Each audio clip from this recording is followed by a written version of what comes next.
How to dispute a transaction through the Barclaycard app. Hey guys, welcome back to another episode. In this video, I'll be showing you the ways to dispute a transaction through the Barclaycard app. For that, you have to first of all log into your account. You could either use an application or a web browser. So on the web address bar, go ahead and type in barclaycardco.uk, and that's going to directly take you to the official page, which is going to look something like this. Now, right on this page, first of all, scroll through the list of transactions to find the one you wish to dispute. Once you've located it, you can go ahead and tap on the transaction to view its detail.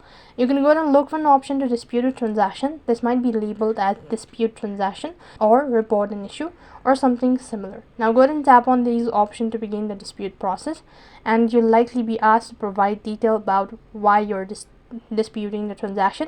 This could include reasons such as unauthorized charges, billing errors, or merchandise not received. You can go ahead and follow the prompt to provide the necessary information.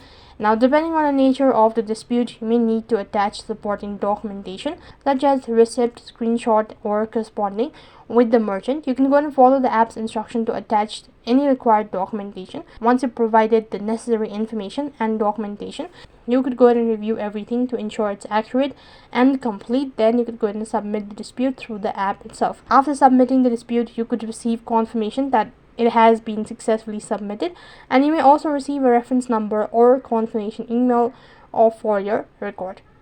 So that's how you can dispute a transaction through the Barclaycard app. That is all for this video. I hope the video was helpful.